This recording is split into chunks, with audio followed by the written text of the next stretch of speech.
CBN Universidade, um programa dos alunos e profissionais de comunicação da Universidade Estadual da Paraíba.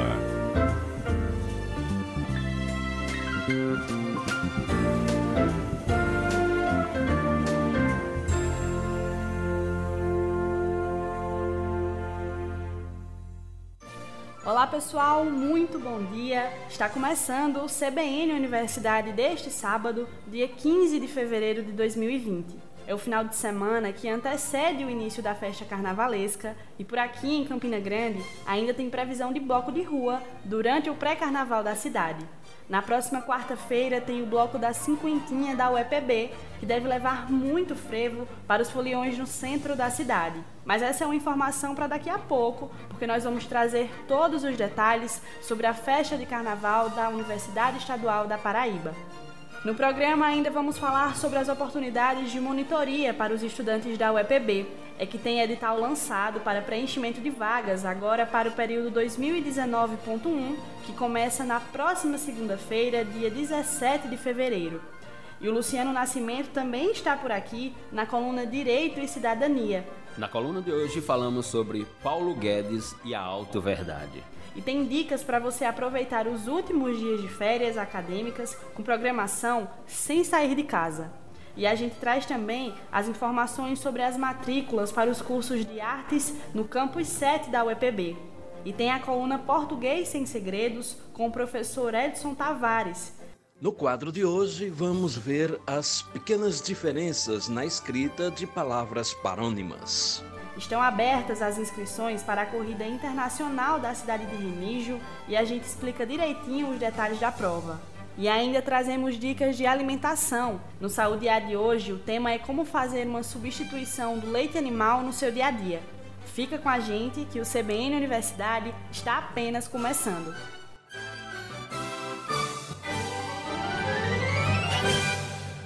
E a gente começa o programa de hoje com a informação para estudantes da UEPB que se interessam em ingressar no processo de monitoria agora no período letivo 2020.1. Tem edital publicado e as inscrições devem ser abertas no dia 27 deste mês até o dia 5 de março. As inscrições são através de formulário eletrônico que está disponível no site da UEPB, o uepb.edu.br. De acordo com a Pró-Reitoria de Graduação, cada curso tem o direito de disponibilizar 3 vagas de bolsas de monitoria. O estudante só pode se inscrever em um único componente curricular, como também só pode concorrer à vaga de monitoria do componente curricular do turno em que se efetivou a matrícula. Porém, as atividades da monitoria não devem coincidir com o horário das atividades acadêmicas regulares do aluno. Ainda é exigido que o estudante tenha coeficiente de rendimento acadêmico superior à média 7 e ele não pode ter sido reprovado em mais de 3 componentes curriculares durante a vida acadêmica e nem ter sido reprovado na disciplina para a qual está tentando a monitoria. Segundo o edital, a seleção vai ser feita a partir da prova escrita e, quando necessário, prova prática com os assuntos relacionados a cada componente curricular que oferece disponibilidade para monitores. Mais informações você confere no site da UEPB. E só lembrando que o prazo para a inscrição começa dia 27 de fevereiro e segue até 5 de março. Fica atento para não perder essa oportunidade. E agora é hora do comentário do professor Luciano Nascimento. Direito e Cidadania. O tema de hoje é em função de uma declaração do ministro da Economia, ministro Paulo Guedes, e de algo que vem sendo construído na linguagem do mundo ocidental. O mundo ocidental já há algum tempo decidiu realizar uma mutação da verdade para a autoverdade. E por isso a coluna de hoje se chama Paulo Guedes e a autoverdade. E o que seria essa autoverdade? Ora, histórico e culturalmente, do ponto de vista civilizatório, o mundo ocidental construiu suas relações sociais, seu mundo político, econômico, religioso, social, pela ideia da verdade. e recentemente parece que inaugurou um paradigma que pode ser nominado de a autoverdade. Na verdade, quando alguém se pronuncia, quando alguém realiza uma exposição, sempre o faz com as fontes, sempre os faz com fundamento, sempre os faz com propriedade. Ou seja, um discurso da ratio, um discurso da racionalidade traduzido pela palavra verdade, porque tem fundamentos e tem fontes. Na autoverdade, o emissor da linguagem é a própria verdade. Ele não indica as fontes do seu discurso, ele não indica os fundamentos da sua fala, ele não indica as propriedades da sua linguagem. E foi o que fez o ministro Paulo Guedes quando, em um pronunciamento oficial, chamou a todos os funcionários públicos de parasitas. Ora, a declaração do ministro, portanto, suscitou uma série de debates no discurso brasileiro. Mas vamos à ideia de Paulo Guedes, de que os funcionários públicos são parasitas ou de que os funcionários públicos seriam um peso para o Estado e a sociedade brasileiros. Parece-me que os dados dizem o contrário da fala do ministro Paulo Guedes. Ora, segundo o Atlas do Estado brasileiro, que é um estudo formulado, elaborado, realizado pelo IPEA, Instituto de Pesquisa Econômica Aplicada, e os dados são entre 2017 e 2019, portanto, dados recentíssimos. Esses dados, que têm como fonte o IPEA, contradizem a fala do ministro. Mas vamos partir da ordem internacional para a ordem nacional. Ora, países como o Japão, 5,9% da população é formada por funcionários públicos. Na Coreia do Sul, 7,6% da população é de funcionários públicos. A Alemanha tem 10,6% da sua população como servidores públicos. A Itália, 13,6%. A Espanha, 15,7%. A França chega ao índice de 21,4% da população francesa ser formado por funcionários públicos. Nos Estados Unidos da América, 15,3%. No Canadá, 18,2%. E os países que hoje são considerados os países com maior estabilidade econômica, política e social, que são os países da Escandinávia, têm as mais altas taxas de servidores públicos. A Suécia tem 28,6% da sua população formados por funcionários públicos. A Dinamarca tem 29,1%. A Noruega chega a ter 30,2% da sua população formada por servidores públicos. Ora, então, os servidores públicos não são um peso para o Estado. Pelo contrário, sem os servidores públicos não há administração pública. Sem os servidores públicos não há serviços públicos a serem ofertados à sociedade e à população civil. Portanto, o ministro Paulo Guedes parece estar bastante equivocado nas suas declarações. Mas saindo da ordem internacional e vindo para a ordem nacional, vamos falar sobre o Brasil. Segundo o IPEA, o Brasil tem cerca de 11,4 milhões de servidores públicos, o que daria uma taxa em torno de 5,6% da população. Portanto, bem abaixo de todos os países considerados desenvolvidos no mundo moderno. Mais ainda, no que se refere à União, ao poder federal, portanto, de cada 10 servidores públicos no Brasil, apenas um é servidor federal.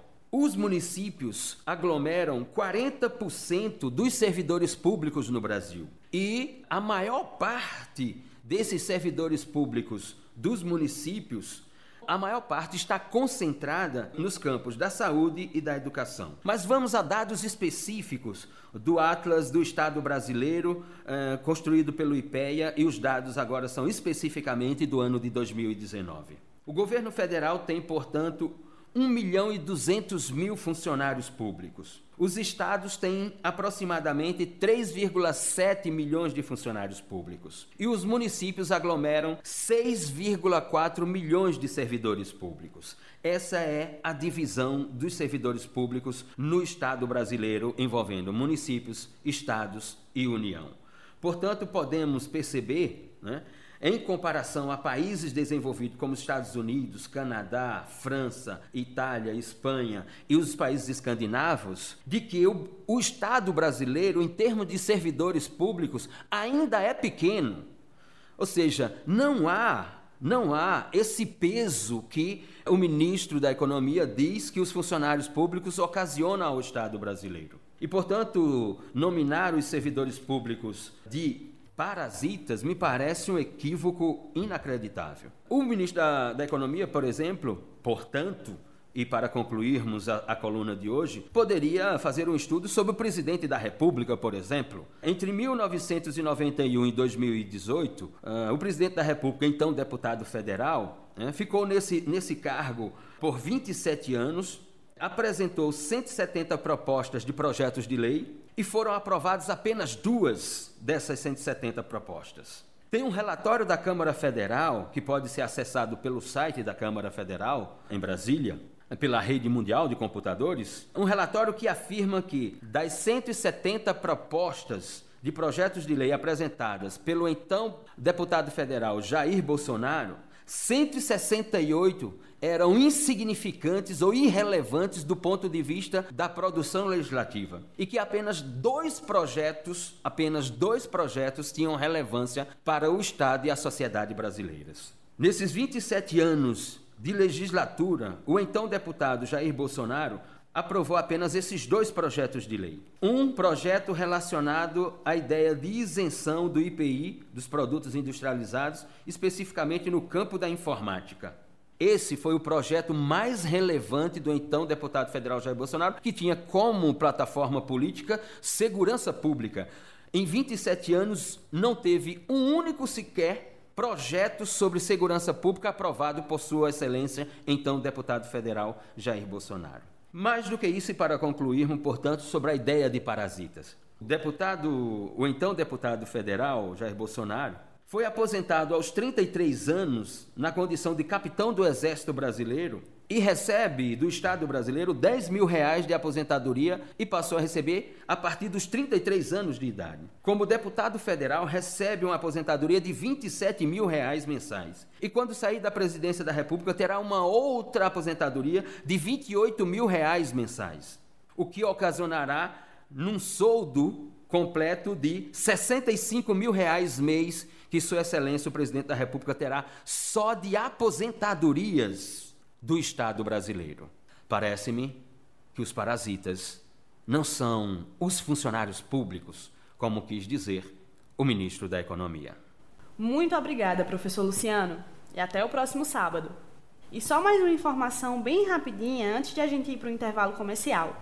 É que na próxima terça-feira, dia 18 de fevereiro, os selecionados para as novas turmas do curso Educação para o Envelhecimento Humano aqui em Campina Grande devem se apresentar na sede da Universidade Aberta à Maturidade, no campus de Bodocongó, para realizar a matrícula e participar da aula inaugural. No último edital, foram oferecidas 110 vagas para pessoas com mais de 60 anos. O objetivo do curso é atender à demanda educativa das pessoas de terceira idade, contribuindo na melhoria das capacidades pessoais, funcionais e sociais por meio de atividades culturais, educacionais e de convívio com outros idosos, favorecendo uma melhor qualidade de vida. Então, se você se inscreveu para o curso ofertado pela UAMA e está entre os selecionados, fique atento que a data para matrícula e início das atividades é dia 18 de fevereiro. Para mais informações, é só entrar em contato direto com a UAMA através do telefone 3344 5343. Repetindo, 3344 5343. E agora vamos para a nossa primeira pausa aqui no CBN Universidade, mas fica sintonizado aqui na 103.5, que ainda vamos falar sobre o bloco da cinquentinha da UEPB, que deve sair na próxima quarta-feira aqui em Campina Grande. E já no próximo bloco tem as dicas de português com o professor Edson Tavares. O CBN Universidade volta já! CBN Universidade, na CBN Campina Grande. Estamos de volta com o nosso CBN Universidade e pelo terceiro ano consecutivo, o periódico Pesquisa Brasileira em Odontopediatria e Clínica Integrada, que é publicado pela Universidade Estadual da Paraíba, foi aprovado no programa editorial do CNPq, que tem como objetivo apoiar propostas e incentivar a publicação de periódicos científicos de alta especialização aqui no Brasil, em várias áreas do conhecimento. A ideia é promover o desenvolvimento científico, tecnológico e de inovação no país. No último edital, foram aprovadas 51 propostas de publicação, e a publicação da UEPB foi a única do Nordeste entre as selecionadas no edital do Conselho Nacional de Desenvolvimento Científico e Tecnológico, o que confirma o reconhecimento da qualidade e relevância da revista Pesquisa Brasileira em Odontopediatria e Clínica Integrada tanto para a comunidade acadêmica quanto para pesquisadores de outras instituições de ensino superior. Além disso, o periódico também está na coleção Cielo Brasil desde 2019, o que torna o material disponível através da biblioteca online para o mundo inteiro. Muito bacana, não é mesmo? Ver essas pesquisas e estudos desenvolvidos na UEPB sendo reconhecidos e publicados com referência. A gente muda de assunto, porque essa matéria agora é para quem é aluno da UEPB e está aproveitando a reta final das férias acadêmicas. Isso mesmo. Se você está em casa, curtindo aquela preguiça e pensando que na segunda-feira já volta à realidade, o repórter Rafael Costa preparou uma reportagem com algumas dicas de lazer e diversão para aproveitar esse pouco tempo ou, quem sabe, colocar em prática nos próximos fins de semana, não é mesmo? Escuta aí! Último fim de semana antes de voltar à rotina das aulas na Universidade Estadual da Paraíba. Mas será que ainda dá tempo de aproveitar essas últimas horas de férias? Para alguns estudantes que moram fora de sua cidade natal, as férias é tempo de rever os amigos e familiares. Outros aproveitam este momento para fazer uma programação mais voltada para a família e amigos, como é o caso do Arthur Pereira, que é estudante universitário e gosta de fazer uma programação bem diversificada. É dessa forma que o universitário aproveita seus dias de folga em casa. Eu uso o período de férias da universidade para praticar algumas atividades que demandam um pouco mais de tempo. Tempo esse que a universidade não disponibiliza para a gente em semanas de prova ou até mesmo de aula, pois a gente sabe como é o dia a dia da universidade. Enfim, eu gosto muito de passar tempo com minha família, de viajar com ela. Eu gosto de sair com meus amigos para ver filmes, para assistir séries, para a gente jogar bola, praticar esportes em geral. Eu gosto de ler,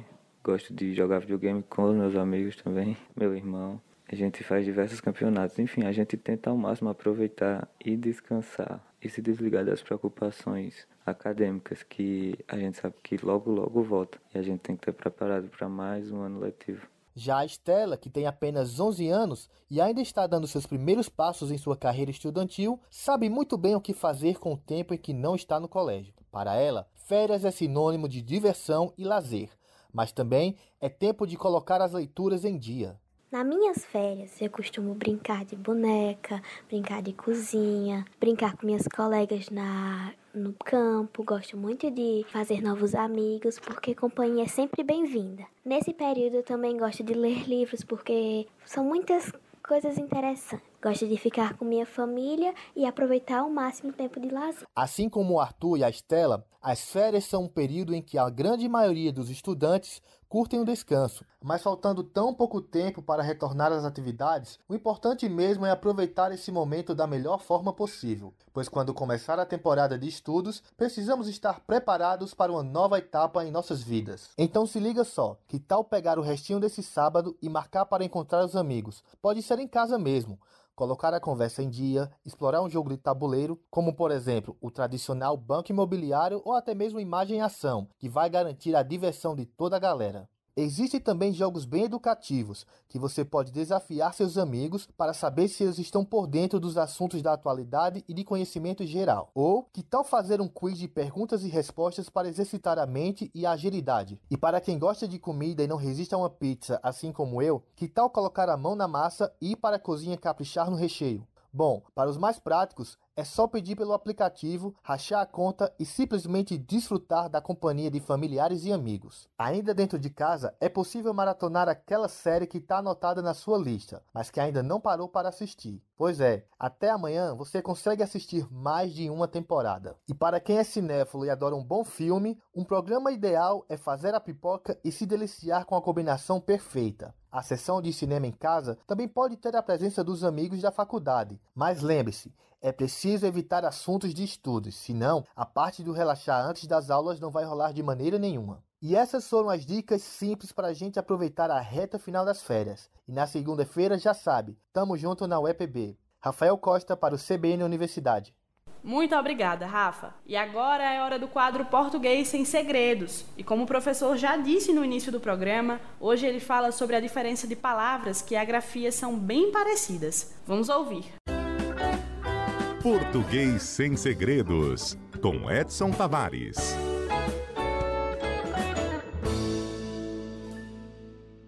Bom dia, gente! Eu acho muito pertinente, importante mesmo, o teor da Lei Estadual 7.309 de 2003 e o Decreto 27.604 de 2006, que punem comportamentos inadequados para com pessoas que têm uma orientação sexual diferenciada daquela a que chamam padrão. E eu fico satisfeito com a obrigatoriedade de todo e qualquer estabelecimento comercial ou de prestação de serviços expor em lugar visível a informação de que a discriminação por orientação sexual é crime e acarreta multa. Li recentemente uma placa num desses estabelecimentos comerciais que pretendia dizer isso. Eu digo pretendia porque o que escreveram no cartaz não dizia isso. Foi cometida uma pequena troca de letra que mudou completamente o sentido do que estava escrito. A palavra discriminação estava grafada com E, D-E-S. Vejamos a diferença. Discriminar com I significa separar. Então, discriminar é separar, colocar à parte. Discriminar uma pessoa é julgá-la diferente e, portanto, classificá-la como alguma coisa à parte, diferenciada. Como nas notas fiscais, você já reparou? Existe um espaço para a discriminação das mercadorias. É a separação, a classificação dos produtos. Mas no cartaz que eu vi estava escrito discriminar, com E. Essa partícula, esse pedacinho da palavra, des, é o que chamamos de prefixo e que significa não. É uma negação. Então a gente diz considerar e o contrário é desconsiderar, ou fiar como contrário de desfiar.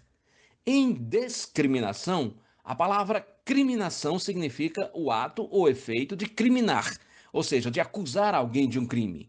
Logo, discriminar é não criminar, não acusar ou inocentar. Esse erro é mais comum do que se imagina. Isso porque existem muitas palavras parecidas, mas com significados diferentes. São as chamadas parônimas. Vejamos algumas. Absorver e absolver. Absorver é empapar, embeber, como em o pano absorveu a água. E absolver é inocentar alguém. Cavaleiro e cavalheiro. Cavaleiro é quem monta no cavalo. Já cavalheiro é o homem gentil, cortês. Cumprimento e comprimento. Cumprimento com U é a saudação entre as pessoas. Já comprimento é o tamanho das coisas, dos objetos. Delatar e dilatar. Delatar, todos que vêm acompanhando os noticiários nos últimos anos neste país sabem o que é. É revelar alguma coisa, denunciar. E dilatar significa aumentar, fazer crescer. E para encerrar, inflação e infração. Inflação é o nome dado ao aumento de preços dos produtos, enquanto infração significa desobediência ou transgressão das leis. Ficamos por aqui. Voltamos sábado que vem com o quadro Português Sem Segredos. Muito obrigada, professor Edson, e até o próximo sábado. E se você percebeu que a coluna do professor está diferente, na de hoje, por exemplo, não teve a sua pergunta. Então, se você está ouvindo o nosso programa e tem alguma dúvida de português e quer participar aqui com a gente, é só mandar a sua pergunta para o número 98893-9414. Repetindo, 98893-9414. Quem sabe não é você quem questiona o professor Edson no próximo sábado, dentro da coluna Português Sem Segredos. Participa com a gente! E agora é hora de mais uma pausa aqui no CBN Universidade, e depois do intervalo a gente fala sobre carnaval. É que tem bloco saindo pelas ruas na próxima semana e ainda tem dicas de alimentação saudável para você. Fica na escuta que a gente volta rapidinho.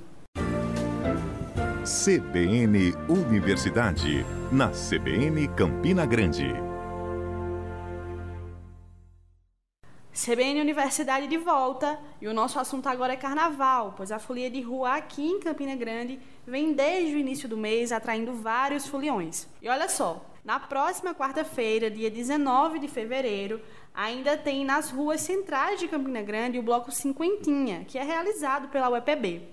Esse é o 5º ano que o Cinquentinha desfila no pré-carnaval aqui de Campina Grande. E para a gente saber mais detalhes, conversamos com o pró-reitor de Cultura da UEPB, o Cristóvão Andrade.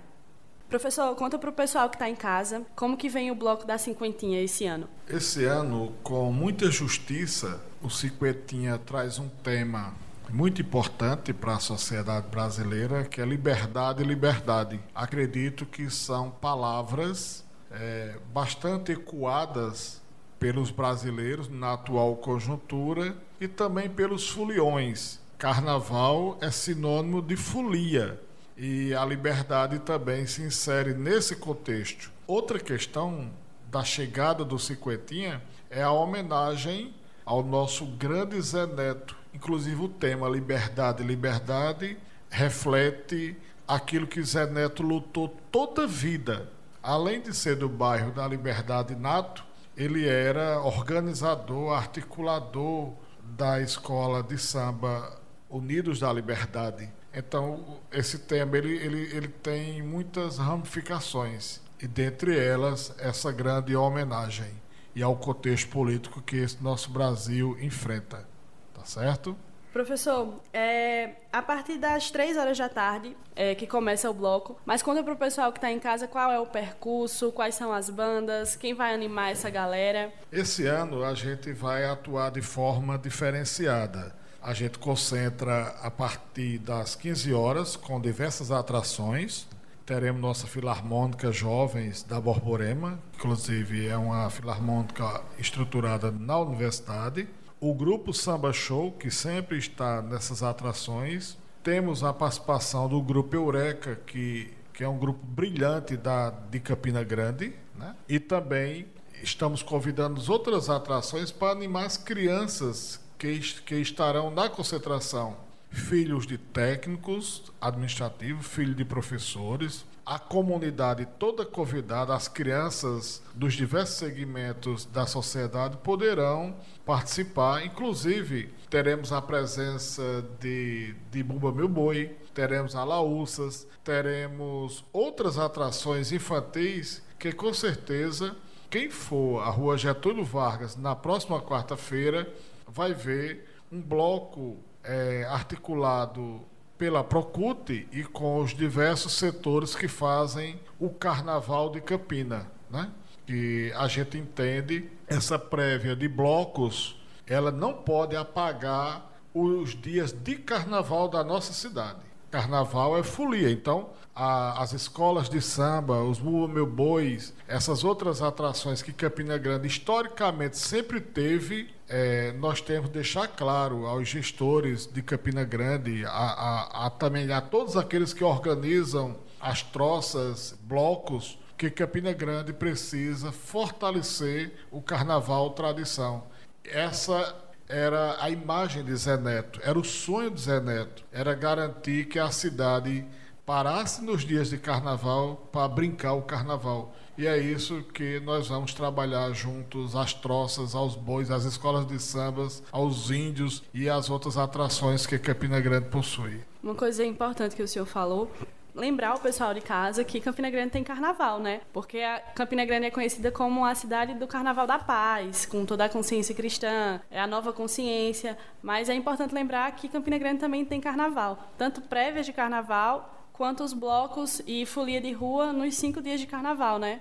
Campina Grande, ela iniciou, inclusive, suas prévias, com todos os elogios ao pessoal da ACI, a Astrogil, o pessoal da imprensa, com o grande bloco dos empressados, né? Trazendo Netinho, acho que um dos maiores nomes que esse Brasil já conseguiu implantar nessa estrutura, né? de trios, de animação do carnaval. E lembra a Micarande, lembra muitos eventos, mas Campina tem carnaval sim.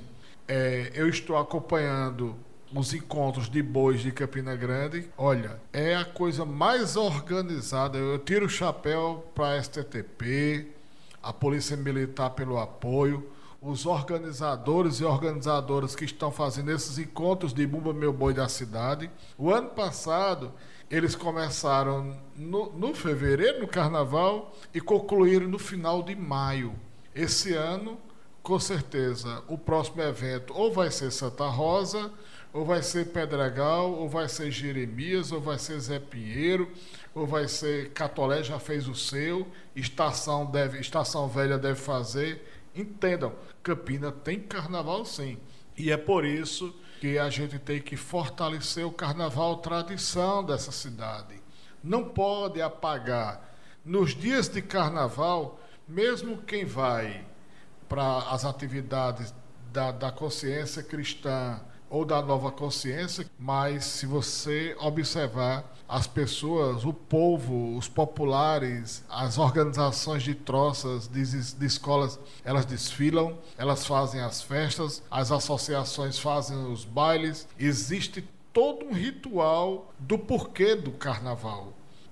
Uma pessoa que trata muito disso é a nossa Eneida Maracajá. Ela diz que não existe carnaval sem folia, sem um frevo, sem o povo pintado, melado, o povo correndo, pulando. Não. Carnaval tem essa imbricação. Carnaval da Paz é celebrar também que todos os eventos de carnavais tenham paz, tenham harmonia. Sim. E é isso que eu vi nos encontros de boi de Campina Grande. Paz, amor, harmonia. O pessoal, crianças, centenas e milhares de crianças na rua brincando de Bumba Meu Boi. Isso é muito bonito. Isso aí é carnaval também da paz. É verdade. Professor, agora falando, a gente entrou no tema para falar sobre o público. O Carnaval do Cinquentinha, ele é realizado pela UEPB, mas as pessoas, a comunidade, ela também pode participar? Participa. É tanto que a gente convida agremiações carnavalescas, né? Porque desde que do primeiro ano, e nós vamos para o quinto, né? Quarta-feira agora que vem, vai ser o quinto ano do Bloco Cinquentinha, a gente une a comunidade universitária, os 3 segmentos da universidade, a gente convida para estruturar o bloco os alunos do CAC, do Centro Artístico, de todos os cursos que realizam, o Grupo Acauã da Serra, o Grupo Raízes, Companhias Populares. Olha, todos os grupos de danças de Campina Grande também eles desfilam dentro do Cinquentinha. E qual o peso da comunidade? É que, a partir do momento que você convoca a cidade para estar conosco no Bloco Cinquentinha, que é uma homenagem no surgimento do bloco, o nome aos 50 anos da UEPB, né? E nessa história já vai para o 5º ano, o povo participa. É bonito, porque ali a gente se une a todos os setores da sociedade que têm paixão pelo carnaval. Então, quarta-feira, a partir de 15 horas, toda a comunidade, todos os foliões de Campina Grande, filhos e filhas da comunidade da UEPB, da comunidade acadêmica e da sociedade como todos, como também todos que fazem os grupos de danças e culturais de Campina Grande e as troças, estão convidados e convidadas para estarem conosco. É uma concentração musical 15 horas, a rua vai ser interditada a Getúlio Vargas a partir de 13 horas, vai ser o baile, vai concentrar, eu acredito que a gente tire direto, viu, até 22 horas. É essa a pretensão nossa de continuar como um grande baile da folia. Talvez ele não saia pelas ruas da cidade, ele só concentre na frente do Centro Artístico, porque entendemos essa saída, esse giro na cidade requer muitas outras articulações, mas a gente vai priorizar ficar na rua Getúlio Vargas. Concentração em frente ao Centro Artístico.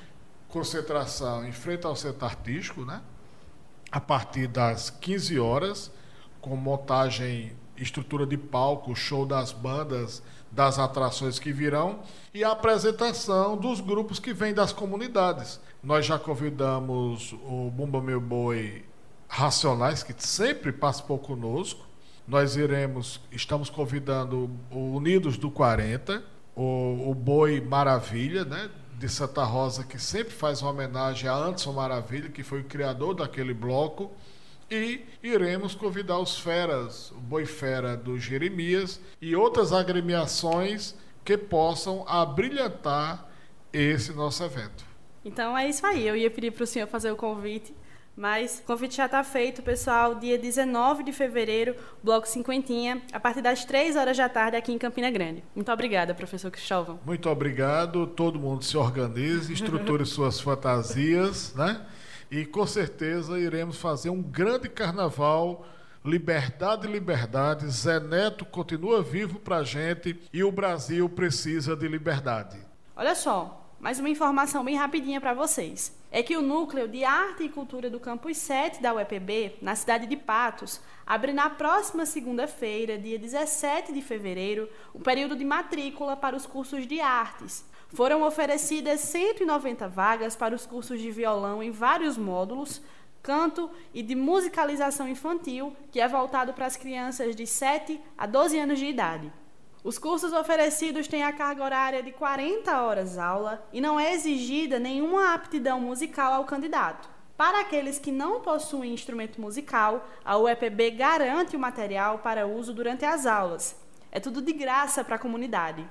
Para realizar a matrícula, os alunos têm até o dia 21 deste mês e precisam apresentar a cópia do documento de identidade ou da certidão de nascimento e ainda o comprovante de residência. Os cursos de artes devem começar em março, na sala 505 do Núcleo de Arte e Cultura da UEPB, em Patos.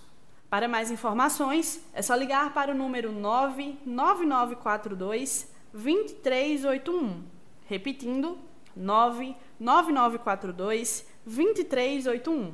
Mas agora vamos de intervalo rapidinho e na volta a gente fala sobre a corrida de rua da cidade de Remígio, que está com inscrições abertas e ainda tem dica de alimentação no quadro Saúde A de hoje. O CBN Universidade volta já. CBN Universidade, na CBN Campina Grande.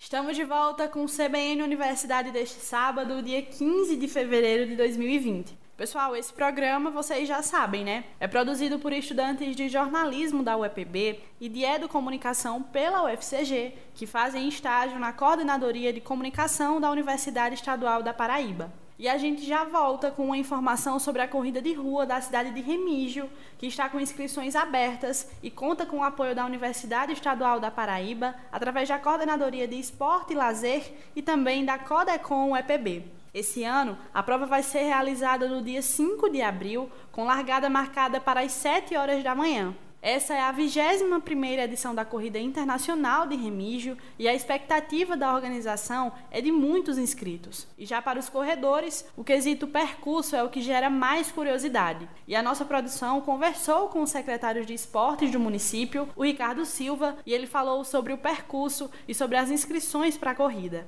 Escuta aí. Correr em Remígio tem que ter a ladeira, né? A famosa ladeira. E o pessoal, os atletas sempre perguntam, vai ter ladeira, né? E a gente se tem sim, porque em Remígio raramente você vai ter um percurso altamente plano. O percurso de 10 km é o mais pesado que tem, né? Onde tem mais ladeiras é o de 10. O de 3 é só dentro do município, onde você vai pegar só calçamento e asfalto, né? O de 5 km pega já zona rural, calçamento e asfalto. E o de 10 também do mesmo jeito. O quilômetro 10 ele tem 70% de zona rural, né? Os outros 30% é dentro do município. A Corrida Internacional da Remígio, a gente está com as inscrições no site www.contraorelógio.com.br e as inscrições vão até o dia 29 de março. Né? A gente conta com a participação de mais de 1.500 atletas, por isso que você, corredor de Campina e região, corra logo, se inscreva, né? Garanta a sua vaga. Temos aí os quilômetros 3, 5 e 10, onde vamos pagar todas as faixas etárias, vamos ter a premiação para os atletas visitantes também, os atletas locais. E você tem também direito a um kit com camisa, viseira, mochila, né, um número de peito, um chip, e entre outros atrativos que vêm a ser colocado no kit. Eu garanto que é um kit muito bem equipado pelo valor da inscrição que se é cobrado e contamos aí com a participação de todos vocês. Eu garanto que uma ótima estrutura nós estamos providenciando para que cada dia mais e cada ano mais a gente possa ter a participação de todos vocês. E só reforçando, pessoal, as inscrições para os atletas estão abertas no site da empresa organizadora através do endereço contraorelógio.com. São percursos de 3, 5 ou 10 quilômetros de prova. E além do evento esportivo na cidade de Remígio, que é apoiado pela UEPB, a Universidade Estadual da Paraíba tem a própria corrida de rua, que é realizada aqui em Campina Grande. A previsão é que a prova seja realizada ainda no primeiro semestre desse ano. E a data provável para o evento é dia 17 de maio. Então já anota aí na agenda que assim que as inscrições para a corrida da UEPB estiverem abertas, a gente te lembra aqui no CBN Universidade. E ainda sobre saúde, agora a gente fala sobre alimentação, porque é hora do comentário de Lucielen Lima, que fala hoje sobre o processo de substituição do leite animal na dieta. Vamos ouvir. Saúde A. Olá, tudo bem? Hoje nós vamos falar sobre formas de substituir o leite animal, principalmente o de vaca, que é o mais consumido por nós humanos. Faz mais ou menos uns 7 anos que tirei o leite da minha alimentação. Não só o leite, mas também o glúten. Essa decisão não teve nada a ver com dietas para emagrecer ou com uma modinha qualquer. É que depois de investigar bastante, por orientação médica, eu tirei os 2 da minha rotina alimentar. Na verdade, eu não sentia nenhum problema intestinal, nem diarreia, nem barriga inchada, nem prisão de ventre, nada disso. Eu tinha muita enxaqueca, muitas espinhas nas costas, rinite constante, infecção urinária recorrente e tinha que fazer tratamento para cândida frequentemente. Passei anos tentando tratar tudo isso com médicos especializados em cada área e não conseguia ficar de fato curada. Então, depois de consultar médicos que trabalham com nutrologia, medicina funcional, medicina quântica e ortomolecular, retirei o glúten e o leite do meu cotidiano. E os resultados, foram maravilhosos. Consegui tratar todos os problemas que citei, que só voltam quando como algo que contém glúten ou leite, dependendo da quantidade. Mas é importante ressaltar aqui que tive orientação médica tanto para decidir retirar esses alimentos quanto na reorganização da minha alimentação. Então vou falar um pouquinho sobre como eu substituí o leite de vaca e todos os derivados como manteiga, queijo e iogurte. E também todas as receitas com leite, como pudim, mousses e outras sobremesas, bolos e por aí vai. E quando falo em leite, não estou falando só da lactose. Ou seja, não passei a consumir produtos lac-free. Esses produtos são feitos de leite, sendo isentos apenas da lactose, que é o açúcar do leite. As proteínas e todo o resto permanecem lá. Então, comecei o processo mudando alguns hábitos. Eu não fui buscar substituir tudo, apenas deixei de consumir na maioria dos casos. Por exemplo, tomava sempre café com leite. Passei a tomar só o café. Fazia sempre vitaminas de frutas com leite. Passei a comer a fruta e não a fazer vitaminas. Fazia sempre bolos com leite. Passei a colocar água, só água, ou substituir por sucos de fruta. Passava sempre manteiga na tapioca, no cuscuz. Passei então a usar azeite puro ou azeite com orégano. E assim segui. Quando faço alguma sobremesa, escolho uma que normalmente não usa leite. Ou utilizo leite de coco. Hoje faço pudim, mousses e várias outras receitas sem nadinha de leite, leite condensado ou creme de leite, que é tudo derivado. Na internet tem muita receita, é só pesquisar que rapidinho você encontra. Com relação ao iogurte e ao queijo, esses eu compro em lojas especializadas que vendem iogurtes de leite de coco ou amêndoas e queijos vegetais. Mas aí você me diz, nossa, mas são muito caros. Concordo plenamente, são mesmo. E o que eu fiz? Como não consegui receitas simples que dessem um bom resultado, simplesmente deixei de consumir a quantidade que consumia antes. No início senti bastante falta, eu comia muito queijo, hein? Mas hoje não. E aí raramente compro um queijo ou um iogurte vegetal. Então não há um impacto tão grande assim no meu orçamento com essa mudança alimentar.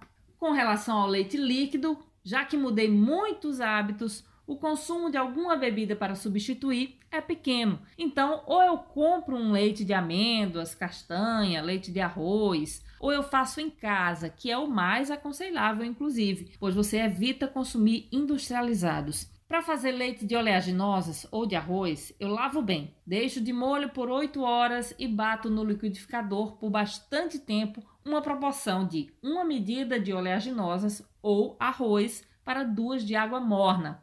Para fazer o leite de coco, é só pegar o coco seco ralado, bater no liquidificador nessa mesma proporção, 1 medida de coco para 2 de água morna. Depois é só coar e consumir. E aí, tem várias outras receitas de bebidas vegetais caseiras que você encontra na internet. Vá testando, experimentando, assim você escolhe o que mais lhe agrada. Por fim, uma dica: quando eu quero saborizar alguma dessas bebidas vegetais, coloco um pouquinho, bem pouquinho, de sal rosa do Himalaia e um pouco de essência de baunilha. Fica ótimo, vale a pena experimentar. Por hoje é isso. Espero que tenha gostado. Um grande abraço. Até a próxima. Muito obrigada, Lucielen. E até o próximo Saúde A.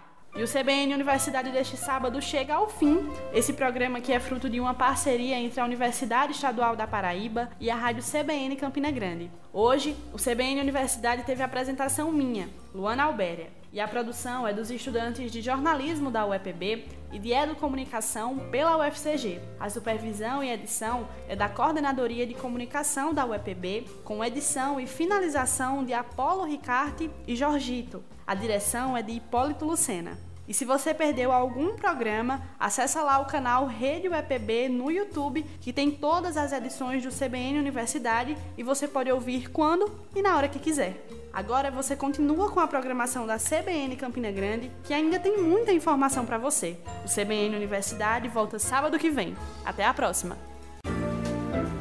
CBN Universidade, na CBN Campina Grande.